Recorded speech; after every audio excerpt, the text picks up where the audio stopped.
ओम शांति। आज नवरात्रि की स्पेशल शक्ति को महसूस करना है कि आज मैं सुखदायिनी माँ शीतला हूँ।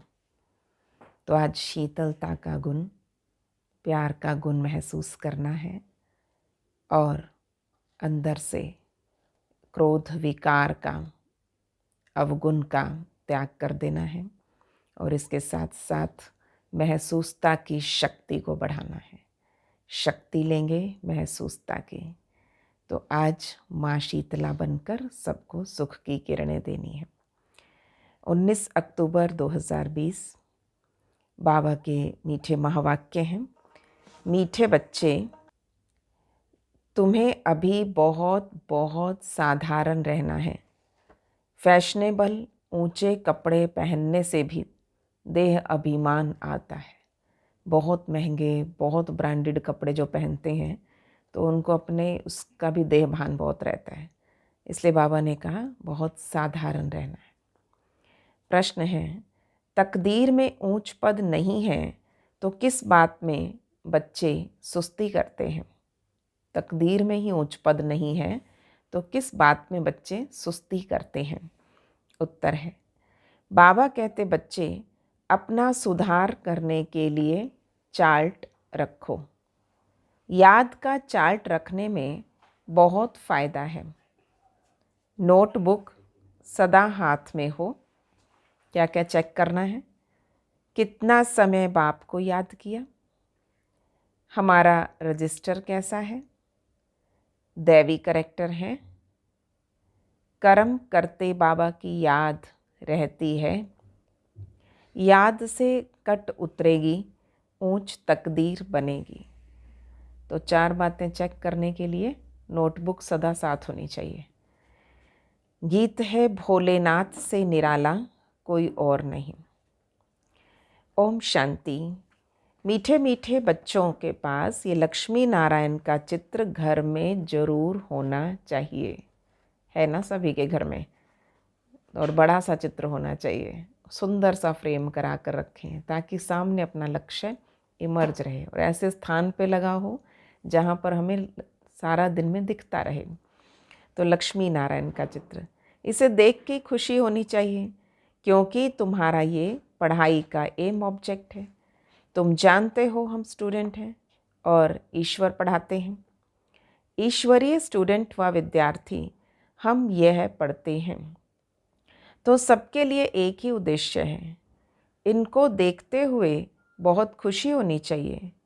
गीत भी बच्चों ने सुना, बहुत भोलानाथ है। कौन है? भोलेनाथ से निराला कोई और नहीं। कोई कोई शंकर को भोलानाथ समझते हैं, फिर शिव और शंकर को मिला दिया। अब तुम जानते हो, शिव ऊंचते ऊंच भगवान और शंकर देवता, फिर दोनों एक कैसे हो सकते हैं? तो ये भी तो गीत में सुना कि भक्तों की रक्षा करने वाले हैं। जरूर भक्तों पर कोई आपदाएं हैं। 5 विकारों की आपदाएं सबके ऊपर है। भगत भी सब हैं, ज्ञानी किसी को नहीं कहा जा सकता। ज्ञान और भक्ति बिल्कुल अलग चीज़ है। जैसे शिव और शंकर अलग हैं, भक्ति में दोनों को मिला दिया। ज्ञान मिलने से समझ में आया देवता क्या है, भगवान क्या है। पिता पुत्र जैसा नाता है, भगवान भक्त जैसा नाता है। इसीलिए सदा समाधि में बैठे दिखाया शंकर जी को। जब ज्ञान मिलता है तो भक्ति नहीं रहती। तुम सुख धाम के मालिक बनते हो। आधा कल्प के लिए सद्गति मिल जाती है। एक ही इशारे से तुम आधा कल्प का वर्षा पा लेते हो।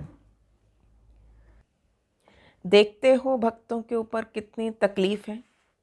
ज्ञान से तुम देवता बनते हो और जब भक्तों पर भीड़ होती यानी दुख पड़ता है तब बाप आते हैं।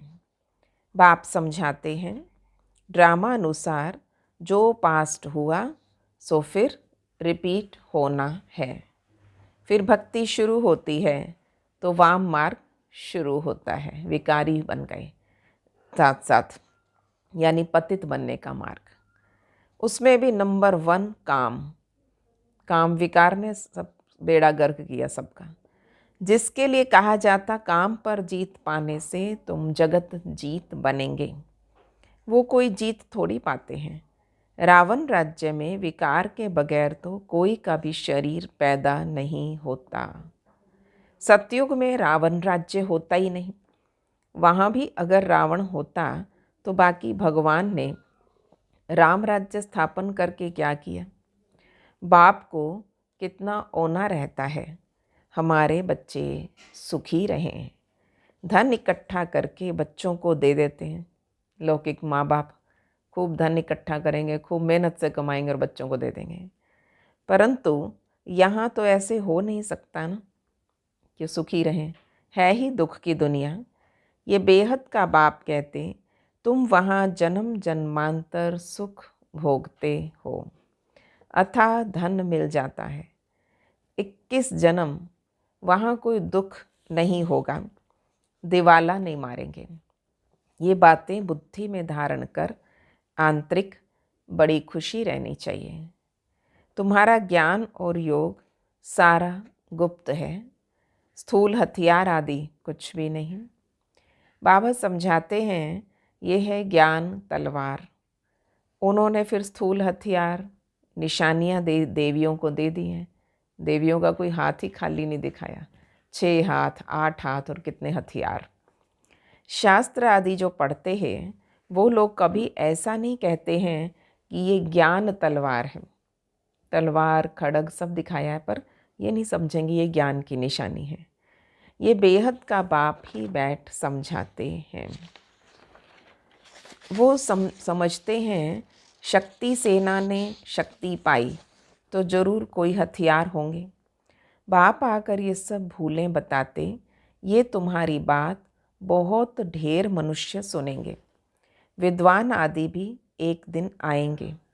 बेहद का बाप है ना, तो तुम बच्चों को श्रीमत पर चलने में ही कल्याण है। तब देह अभिमान टूटेगा। श्रीमत मानते जाओ, देह अभिमान खत्म होता जाएगा। इसलिए साहूकार लोग आते नहीं हैं। बाबा कहते हैं देह अहंकार को छोड़ो। अच्छे कपड़े आदि का भी तो नशा रहता है। तुम अभी वनवाह में हो ना, अभी जाते हो ससुर घर। हमारा सतयुग ससुर घर है, वहाँ सज धज के जाएंगे, खूब अच्छा अच्छा पहनेंगे। तो वहाँ तुमको बहुत जेवर पहनाएंगे। वहाँ यहाँ पर ऊंचे कपड़े नहीं पहनने, यहाँ बहुत महंगे कपड़े पहने। बाबा कहते ये भी देह भान है। फिर सारा दिन उसी कपड़ों का कॉन्शियस रहता है। कहीं कहीं चर्चा भी करेंगे तो उनके रेट की करेंगे, ब्रांड की करेंगे। फिर बताएंगे हम तो पहनते यही हैं, हमने और कुछ पहना ही नहीं है कभी इसके अलावा, हम इसी ब्रांड के पहनते हैं। बाबा ने कहा सारा देह भान, देह और देह की दुनिया की बातों में उलझे रहेंगे। बाबा कहते हैं बिल्कुल साधारण रहना है। जैसे कर्म मैं करता हूँ, बच्चों को भी साधारण रहना है, नहीं तो देह का अभिमान आ जाता है और वो सब बहुत नुकसान करता है। तुम जानते हो हम ससुर घर जाते, वहाँ हमको बहुत जेवर मिलेंगे। यहाँ तुमको जेवर आदि नहीं पहनने। आजकल चोरी आदि कितनी होती, यहाँ पहनोगे और अगले दिन कहीं हो गया, लुट गया, तो फिर कितनी सारी उम्र उसकी ही चिंतन रहेगा। रास्ते में डाकू लूट लेते हैं। दिन प्रतिदिन ये हंगामा आदि ज़्यादा बढ़ता जाएगा। इसलिए बाप कहते अपने को आत्मा समझ मुझे याद करो, ताकि आत्म अभिमानी स्थिति बने। देह अभिमान में आने से बाप को भूल जाएंगे। ये मेहनत अभी ही मिलती है, फिर कभी भक्ति मार्ग में ये मेहनत नहीं मिलती। अभी तुम संगम पर हो। तुम जानते हो बाप आते ही हैं पुरुषोत्तम संगम युग पर, और लड़ाई भी जरूर होगी। एटॉमिक बॉम्ब्स आदि खूब बनाते रहेंगे। कितना भी माथा मारो कि ये बंद हो जाए, कि बम्स मत बनाओ, ये मत करो। बाबा कहते नहीं, ये किसी को समझ नहीं आएगी। परंतु ऐसा हो नहीं सकता। ड्रामा में नोंद है, समझाने से ही समझेंगे नहीं, मौत होना ही है तो बंद कैसे होगा। समझते भी हैं तो भी बंद नहीं करेंगे। ड्रामा में नोंद है, यादवों और कौरवों को खलास होना ही है। यादव है यूरोपवासी और उन्हों का है साइंस घमंड, जिससे विनाश होता है फिर जीत होती है साइलेंस घमंड की। तो बाबा ने कहा तो साइलेंस सबसे ऊंचा है। जब ये अपने विनाश हो जाएगा, साइंस खत्म हो जाएगी, तो बाबा कहते साइलेंस ऊपर होगा। तुमको शांति घमंड में रहना है, शांति के स्वमान में, शुद्ध अभिमानी से बोलते हैं, उस स्वमान में टिके रहना है, शांत स्वरूप रहना, यही तो सिखाया जाता है। बाबा को याद करो, डेड साइलेंस। कितनी साइलेंस हो, कितना सन्नाटा हो जाता है जब आत्मा शरीर से अलग हो जाए। हम आत्मा शरीर से न्यारी हैं। शरीर छोड़ने के लिए जैसे हम पुरुषार्थ करते, ऐसे कभी कोई शरीर छोड़ने के लिए पुरुषार्थ करते हैं क्या? सारी दुनिया ढूंढ के आओ, कोई है जो बोले हे आत्मा अब तुमको शरीर छोड़कर जाना है? कोई नहीं ऐसा सिखाएगा। पवित्र बनो, नहीं तो फिर सजा खानी पड़ेगी। और सजा कौन खाता? आत्मा। उस समय साक्षात्कार होता है कि तुमने यह पाप किए, अब खाओ सजा। उस समय फील होता है जैसे जन्म जन्मांतर की सजा मिलती है। इतना दुख भोगना, बाकी सुख का बैलेंस क्या रहा? बाबा कहते अभी कोई पाप कर्म नहीं करो, अपना रजिस्टर रखो। हर एक स्कूल में चाल चलन का रजिस्टर रखते हैं ना। एजुकेशन मिनिस्टर भी कहेंगे कि भारत का करेक्टर ठीक नहीं है। बोलो, हम इन जैसे करेक्टर बनाते हैं, लक्ष्मी नारायण जैसे। ये लक्ष्मी नारायण का चित्र तो सदा साथ होना ही चाहिए। ये एम ऑब्जेक्ट है, सेवा के लिए भी बहुत अच्छा है और घर में भी अपना उद्देश्य अपने सामने रहे। हम ऐसा बनते हैं। इस आदि सनातन देवी देवता धर्म की हम स्थापना कर रहे हैं श्रीमत पर। यहाँ चाल चलन को सुधारा जाता है और तुम्हारी यहाँ कचहरी भी होती है। हर रोज़ रात्रि क्लास के बाद मम्मा स्पेशली सबकी कचहरी लगाते थे, तो सब बैठते थे इकट्ठे और सब बैठकर अपनी अपनी गलतियाँ बताते थे, है ना, क्षमा मांग लेते थे। या किसी और को देखा गलती करते तो मम्मा पूछती थी। एक होता है कि आज किसी ने कोई गलती की, वो सुनाते थे। दूसरा प्रश्न मम्मा का होता था, क्या किसी ने किसी को गलती करते देखा? ताकि किसी को संकोच और लज्जा के मारे खुद अपनी गलती ना बताए, तो दूसरा थोड़ा इशारा दे देता, ताकि सुधार सब में हो। सब सेंटर पर बच्चों की कचहरी करनी चाहिए। रोज़ बोलो, चार्ट रखो तो सुधार होगा। किसी की तकदीर में नहीं है तो सुस्ती कर लेते हैं। इसमें बहुत शक्ति भी, हिम्मत भी चाहिए। अपनी गलतियां बताने की भी हिम्मत चाहिए, गलती स्वीकार करने की भी हिम्मत चाहिए। और बाबा कहते रोज़ करनी चाहिए ऐसी कचहरी। चार्ट रखना बड़ा अच्छा है।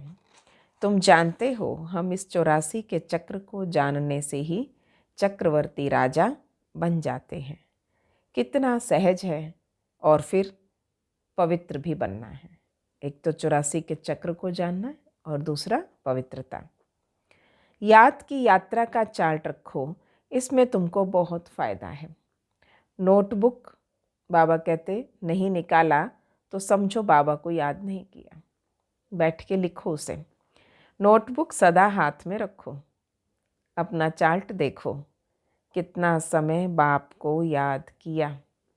याद बगैर जंक उतर नहीं सकती।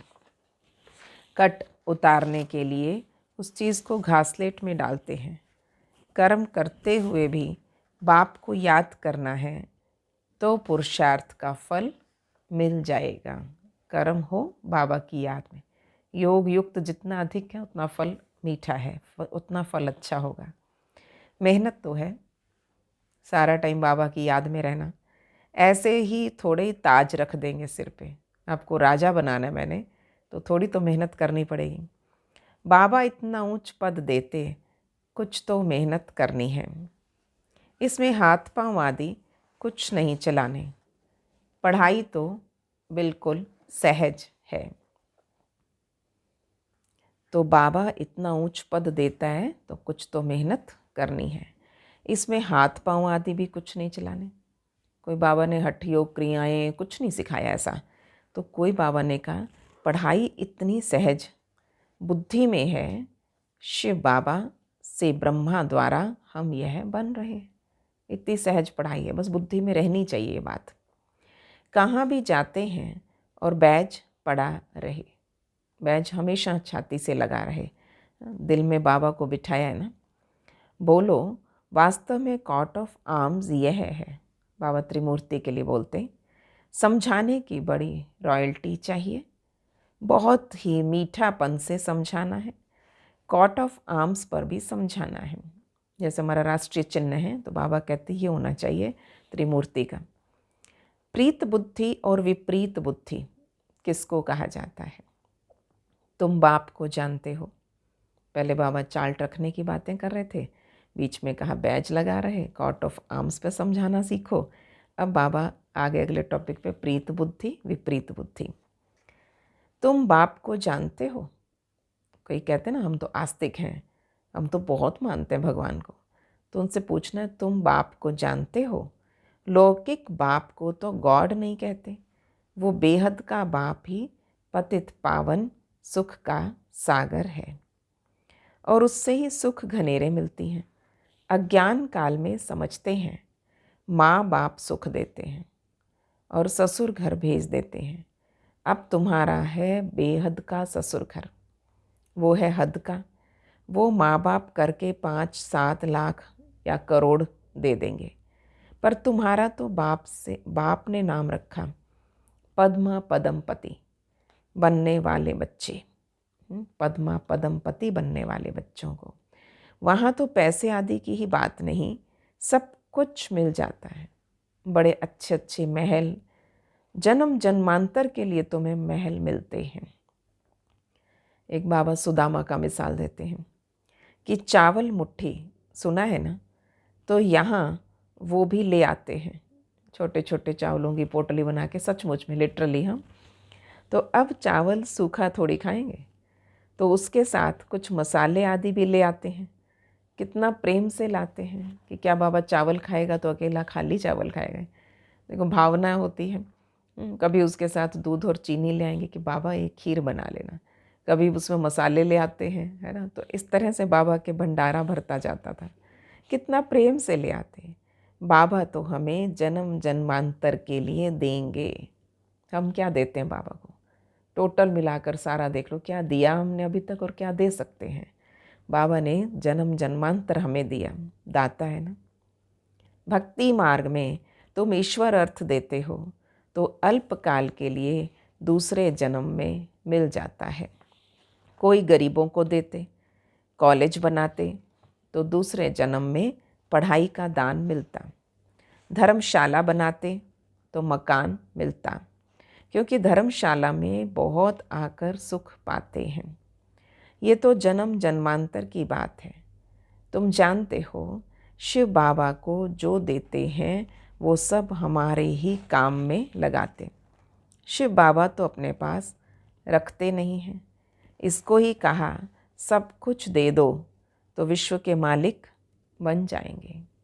विनाश साक्षात्कार भी कराया, राजाई का साक्षात्कार भी कराया। शुरू शुरू में ऐसे निश्चय बिठाया था कि पहले दुनिया ख़त्म होते दिखा दी और उसके बाद नई दुनिया का साक्षात्कार। बस नशा चढ़ गया। बाबा हमें विश्व का मालिक बनाते हैं। गीता में भी तो है कि अर्जुन को साक्षात्कार कराया, मुझे याद करो तो तुम यह बनेंगे। विनाश और स्थापना का साक्षात्कार कराया। इसको ही शुरू में खुशी का पारा चढ़ गया। ब्रह्मा बाबा कितना अंदर से नाचते रहते थे कि क्या बनने वाला हूँ, कहाँ जाने वाला हूँ। ड्रामा में ये पार्ट था। भागीरथ को भी कोई जानते थोड़ी हैं। तो तुम बच्चों को यह एम ऑब्जेक्ट बुद्धि में रहनी चाहिए। हम यह बनते हैं, जितना पुरुषार्थ करेंगे उतना ऊंच पद पाएंगे। गाया जाता है फॉलो फादर। इस समय की बात है। बेहद का बाप कहते, मैं जो राय देता हूँ उस पर फॉलो करो। इसने क्या किया सो भी बताते हैं। उसको सौदागर, रत्नागर, जादूगर कहते हैं ना। तो बाबा ने अचानक ही सब कुछ छोड़ दिया। पहले उन रत्नों का जोहरी था। सचमुच में बाबा कहते उन रत्नों का जोहरी था, अब अविनाशी ज्ञान रत्नों का जोहरी बना। हेल को हेवन बनाना कितना बड़ा जादू है। और फिर सौदागर भी है, क्या लेता है क्या देता है। सौदा देखो कितना सहज किया। बच्चों को कितना अच्छा सौदा देते, कखपन माना चावल मुट्ठी लेकर महल दे देते हैं। तो कितनी अच्छी कमाई कराने वाला है। जवाहरात के व्यापार में भी ऐसा होता है। कोई अमेरिकन ग्राहक आता है तो उससे 100 की चीज़ का 500 1000 भी ले लेंगे। तो उसमें तो बहुत पैसे लेते, पर तुम्हारे पास तो सबसे पुरानी चीज़ है, प्राचीन योग। अंग्रेज़ ज़्यादा ना एंटीक पीस इसके बड़े शौकीन होते हैं। कुछ पुराने से पुराना मिल जाए और महंगे से महंगा ले लेंगे। पर बाबा ने कहा तुम्हारे पास आएंगे, तुम्हारा सबसे प्राचीन योग है, सबसे वैल्यूएबल। तुमको अब भोलानाथ बाप मिला। कितना भोला। तुमको क्या बनाते, कखपन के बदले तुम्हें 21 जन्म के लिए क्या बना देते। मनुष्यों को कुछ पता नहीं। कभी कहेंगे भोलानाथ ने ये दिया, कभी कहेंगे अम्बा ने ये दिया। भक्ति में कभी शिव की करेंगे उपासना, कभी किसकी और फिर बताएंगे कि ये प्राप्ति हुई, या कहेंगे गुरु ने ये दिया। पर यहाँ तो है पढ़ाई। तुम ईश्वरीय पाठशाला में बैठे हो। कैसे बैठे हो? बाबा ने आज याद किया। नोटबुक लेके बैठो, लिखते जाओ, चार्ट की चेकिंग करो। ये पाठशाला है, कुछ सीखने आए हैं, हर रोज़ नवीनता है यहाँ पर। तो ईश्वरीय पाठशाला कहेंगे गीता को। गीता में है भगवान उवाच, भगवान ने क्या पढ़ाया था। परंतु ये भी तो किसी को पता नहीं भगवान किसको कहा जाता है। कोई से भी पूछो, परम पिता परमात्मा को जानते हो? बाप है बागवान, तुमको कांटों से फूल बना रहे हैं। उसको गार्डन ऑफ अल्लाह कहते हैं। यूरोपियन लोग भी कहते हैं पैराडाइज। बरोबर भारत परिस्तान था, अब कब्रिस्तान है। अभी फिर तुम परिस्तान के मालिक बनते हो। रोज़ बाबा कल तो कहा ही था, पर एक एक को परिस्तानी बनाना है, हमें अकेले नहीं बनना परिस्तानी। तो बाप आकर सोए हुए को जगाते हैं। यह भी तो तुम जानते हो, नंबरवार पुरुषार्थ अनुसार जागेंगे सभी, पर नंबरवार पुरुषार्थ अनुसार। और जो खुद जाग जाते हैं वो दूसरों को भी जगाते हैं। वो सोने नहीं देते दूसरों को, फिर नहीं जगाते तो गोया खुद जगा नहीं है। ये बाबा एक निशानी बताते हैं, तुम दूसरों को नहीं समझाते माना खुद समझे नहीं हो। तो दूसरों को जगाओ। क्यों जगाओ? क्योंकि तुम जागे हो। तो बाबा समझाते इन गीतों आदि की भी ड्रामा में नूंद थी। कोई गीत तो बहुत अच्छे हैं। आज का गीत कौन सा है? भोलेनाथ से निराला कोई और नहीं। तो बाबा कहते जब तुम उदास हो जाते हो गीत बजाओ तो खुशी में आ जाएंगे। रात की राही थक मत जाना, अच्छा गीत है ना। तो अब रात पूरी होती, मनुष्य समझते हैं जितना भक्ति करेंगे उतना भगवान जल्दी मिलेगा। हनुमान आदि का साक्षात्कार हुआ तो समझते हैं भगवान मिला। बाबा कहते ये साक्षात्कार आदि की भी ड्रामा में नोंद है। जो भावना रखते हैं उसी का साक्षात्कार हो जाता, बाकी ऐसा कोई होता नहीं। बाबा ने कहा ये बैज तो सबको सदैव पड़ा रहे, किस्म किस्म के बनते रहते हैं। और बहुत अच्छा है ये समझाने के लिए। तुम रूहानी मिलिट्री हो ना, और मिलिट्री को हमेशा निशानी मिलती है, बैज लगे होते हैं, मेडल्स लगे होते हैं। तो तुम बच्चों को भी ये होने से बैज लगा होगा ना, तो नशा रहेगा। हम यह बन रहे हैं, हम स्टूडेंट हैं। बाबा हमें मनुष्य से देवता बना रहे हैं। मनुष्य देवताओं की पूजा करते और देवताएं तो देवता की पूजा नहीं करेंगे। यहाँ मनुष्य देवताओं की पूजा करते क्योंकि वो श्रेष्ठ हैं। अच्छा, मीठे मीठे सिकिलधे बच्चों प्रति माता पिता बाप दादा का याद प्यार और गुड मॉर्निंग। रूहानी बाप के रूहानी बच्चों को नमस्ते। हम रूहानी बच्चों की रूहानी बाप दादा को नमस्ते जी, नमस्ते जी। गुड मॉर्निंग बाबा, शुक्रिया बाबा। तो आज धारणा की बात, आज का होमवर्क क्या याद रखेंगे? बुद्धि में सदा अपनी एम ऑब्जेक्ट याद रखनी है। श्री लक्ष्मी नारायण से शुरू की बाबा ने मुरली आज। लक्ष्मी नारायण का चित्र सदा साथ रहे और इसी खुशी में रहो। हम ऐसा बनने के लिए पढ़ रहे हैं। अभी हम हैं गॉडली स्टूडेंट।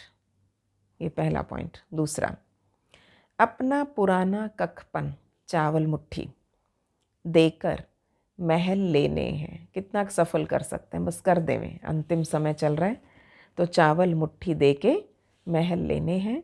ब्रह्मा बाप को फॉलो कर अविनाशी ज्ञान रत्नों का जोहरी बनना है। आज का वरदान, अशरीरीपन के इंजेक्शन द्वारा मन को कंट्रोल करने वाले एकाग्रचित्त भव। अशरीरीपन के इंजेक्शन द्वारा, जैसे वहाँ इंजेक्शन लगाते हैं और साथ के साथ स्थिति कंट्रोल में आ जाती है। तो बाबा ने कहा मन को कंट्रोल करने वाले एकाग्रचित्त भव। जैसे आजकल अगर कोई कंट्रोल में नहीं आता, बहुत तंग करता है, उछलता है या पागल हो जाता है, ऐसी स्थिति में डॉक्टर क्या करता है? जैसे आजकल अगर कोई कंट्रोल में नहीं आता, बहुत तंग करता है, उछलता है या पागल हो जाता है, तो उसको ऐसा इंजेक्शन लगा देते जो वो शांत हो जाए या उसे नींद आ जाए या चुप हो जाए, थोड़ा शिथिल कर देते हैं। ऐसे अगर संकल्प शक्ति आपके कंट्रोल में नहीं आती तो अशरीरीपन का इंजेक्शन लगा दो। फिर संकल्प शक्ति व्यर्थ नहीं उछलेगी। मैं अशरीरी, सारी चीज़ें तो शरीर में है ना, सारी उछल कूद तो, सारा मन भटक रहा है तो देह और दैहिक चीज़ों में, दैहिक संबंधों में। मैं देह हुई नहीं, अशरीरी हो जाओ तो संकल्प शक्ति व्यर्थ नहीं उछलेगी, सहज एकाग्रचित्त हो जाएंगे। लेकिन यदि बुद्धि की लगाम बाप को देकर फिर ले लेते हो तो मन व्यर्थ की मेहनत में डाल देता है। तो अब व्यर्थ की मेहनत से छूट जाओ। बुद्धि की लगाम किसको दे दो? बाबा को। दे के वापस नहीं लेनी है। स्लोगन है, अपने पूर्वज स्वरूप की स्मृति, अपने पूर्वज स्वरूप को स्मृति में रख सर्व आत्माओं पर रहम करो। अपने पूर्वज स्वरूप को स्मृति में रख सर्व आत्माओं पर रहम करो। ओम शांति।